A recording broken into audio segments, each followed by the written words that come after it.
안녕하세요. 바게트입니다.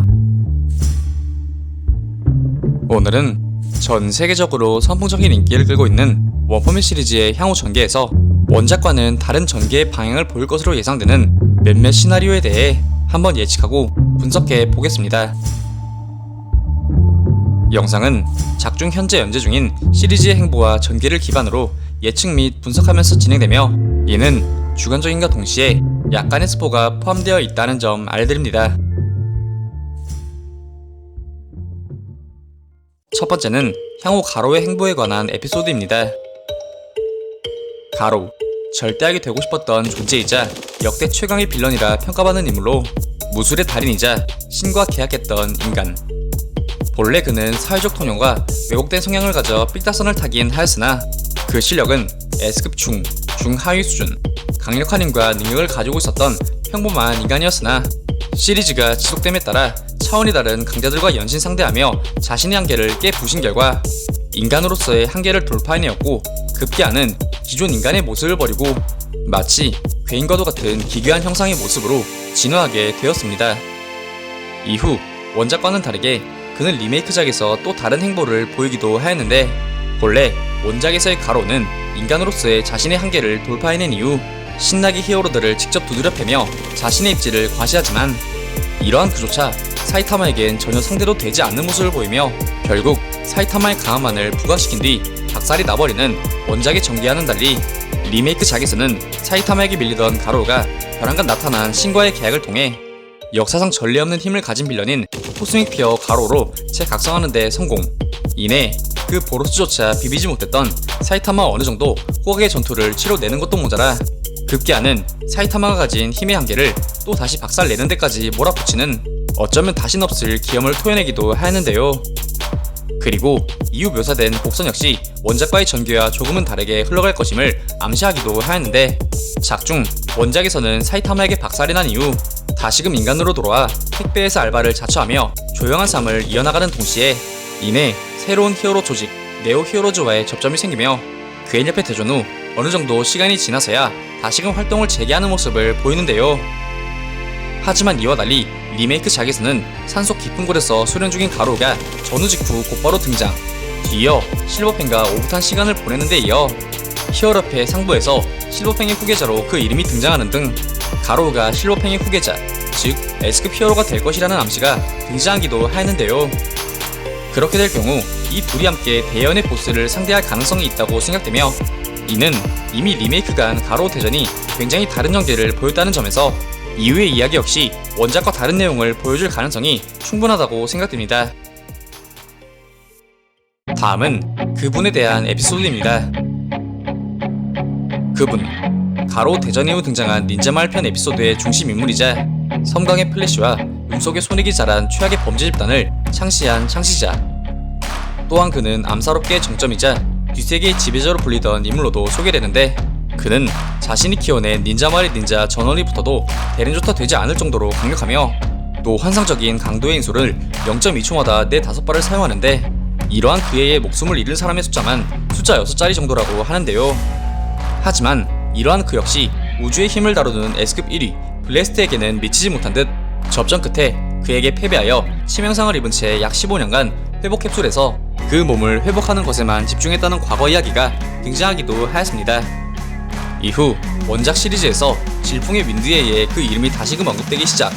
이내 그가 다시금 움직이기 시작하고 있다는 언급이 등장하며 가로급의 빌런이 다시금 등장하는 것이냐는 기대감을 불러일으켰으나, 이게 웬걸? 황당하게도 그는 원작에서 그 모습을 작중 직접 보여주기도 전에 운 없게도 사이타마를 조우하여 등장과 동시에 퇴장해버리는 비운의 존재로 남게 되었는데요. 하지만 그럼에도 불구하고 이 그분은 사기적인 기술, 뒷세계의 정점이라는 명성, 그리고 블레스트와 치열한 접전을 펼쳤다는 묘사로 인해 비록 작중 등장조차 하지 않았지만 독자들의 뇌리 속에 깊게 박히게 되었는데요. 이러한 점에서 볼 때 향후 전개되는 내용에서는 원작과 달리 그가 직접 기술을 사용하는 모습이라던가 여타 히어로들을 순식간에 박살내며 빌드업하는 모습, 아니면 과거 블레스트와 싸웠던 당시의 상황이 작중 묘사될 가능성 또한 있다고 생각되며, 또 어쩌면 그분 또한 신과의 계약을 통해 힘을 받은 하수인으로 소개될 가능성 또한 없지 않기에 예상하건대 향후 전개에서는 원작처럼 허망한 존재로 남는 것이 아닌 하나의 에피소드로서 독자들의 기대감을 충족시킬 수 있는 가능성이 크다고 생각됩니다. 다음은 네오 히어로즈 에피소드입니다. 네오 히어로즈, 창시자 불명, 출처 불명의 조직, 구피한 히어로협회에 반발하여 등장한 조직으로 원작상 소개되기로는 체계적인 조직력과 합리성, 그리고 엄청난 자본을 바탕으로 각종 분야의 수많은 전문가와 강자들을 포섭한 상당히 거대한 조직으로 소개되었습니다. 또한 여기에는 수많은 강력 네오 리더들과 더불어 그들의 중심에는 자칭 S급 1위 블래스트의 아들이라 칭하는 블루라는 인물 또한 등장하며, 또 이와 동시에 소개된 수많은 신체의 개조술과 출처를 알 수 없는 기술력을 가진 네오 슈트, 그리고 누군가에 제 레벨이 뒤바뀔 정도의 파워업이 되어버린 괴인들의 등장과 더불어 메탈라이트의 수상한 행적 등 네오 히어로즈라는 하나의 에피소드 안에 수많은 떡밥과 내용이 함께 등장하는 이른바 괴인협회 편 수준의 포괄적인 스토리라 할 수 있는데요.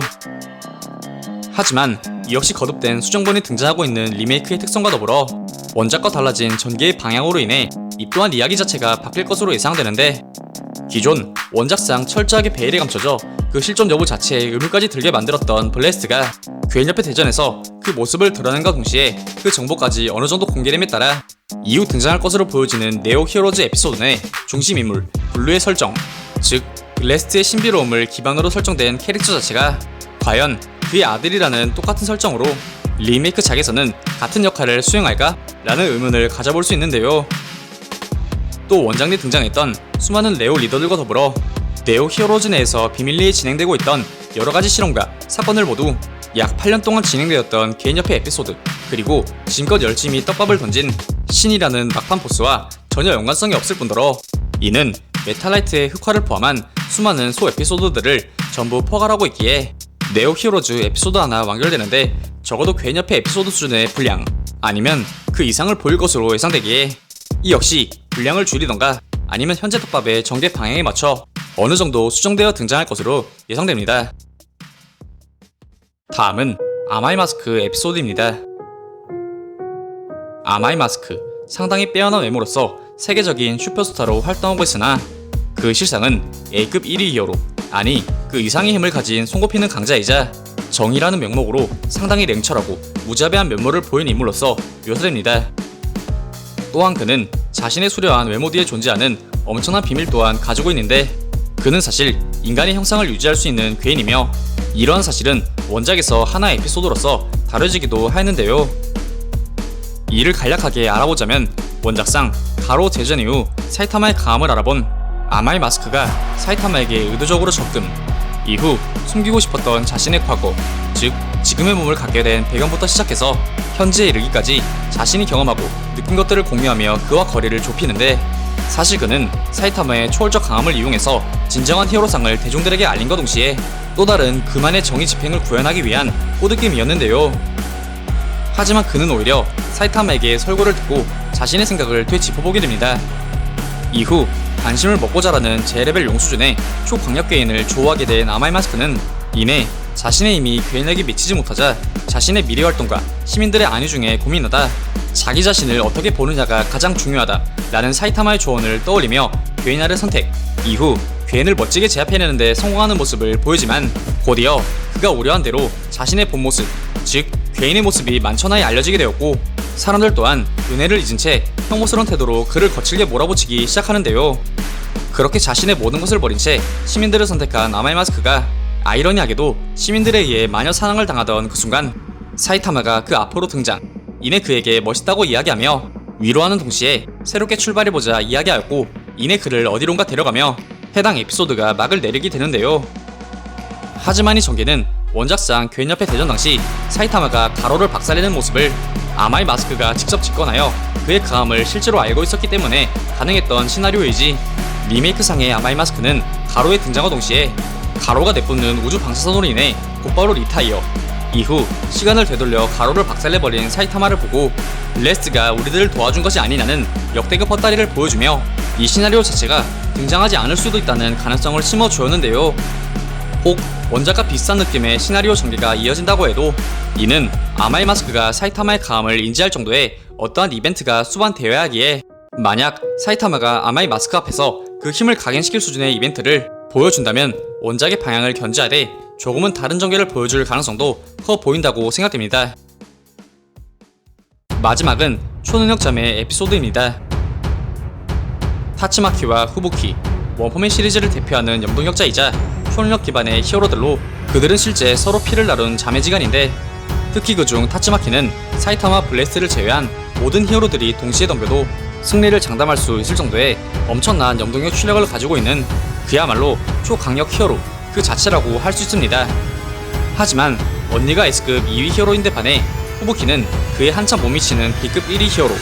이러한 그들의 괴리감이 결국 그들의 갈등을 그리며 이 시나리오의 시작점이 되는데, 원작상 가로 대전 이후에도 그들은 서로의 거리감을 좁히지 못한 채 후부키의 질투심이 점차 고조되며 마치 냉정과도 같은 갈등이 지속되다 이내 현장에서 포획된 괜옆의 실세, 사이코스 처리 문제를 논하다 더욱 격렬해진 갈등은 이내 후부키의 언니를 향한 증오로서 표출되기도 하는 등 일촉즉발의 상황으로 치닫기도 하였는데요. 곧이어 이는 사이타마의 킬 이후 타츠마키와 사이타마의 전투로 자연스레 이어지며 바로 다음 이야기가 전개되는 방향성을 보였지만, 리메이크작에서는 원작과는 달리 괜옆의 대전 당시 타츠마키의 희생적인 전투를 본 그 동생 후부키가 타츠마키를 이해하고 손을 뻗으며 그둘 사이가 개선되었음과 동시에 무엇보다 초능력 자매의 향후 갈등의 도화선이자 사이타마 타츠마키의 전투의 시발점이 된 괜옆의 실세, 사이코스가 포획되지 않아 애초에 원작과 동일한 시나리오 전개를 보일 수 없을 뿐더러 후부키가 타츠마키를 이해한 현 시점, 이 둘이 갈등을 빚게 되는 시나리오가 나올 가능성이 상당히 적다고 생각되며, 이후 사이타마의 대전이라든지 부가적인 이야기들은 또 다른 전개를 통해 이어질 가능성이 높기에 향후 이들의 행보에 관심이 쏠리고 있습니다. 오늘 준비한 영상은 여기까지입니다. 다음엔 더 나은 영상으로 찾아뵙겠습니다. 그리고 보시고 싶으신 영상이나 주제 댓글로 남겨주시면 다음 영상 작업 시 최대한 반영하여 제작할 수 있도록 노력하겠습니다.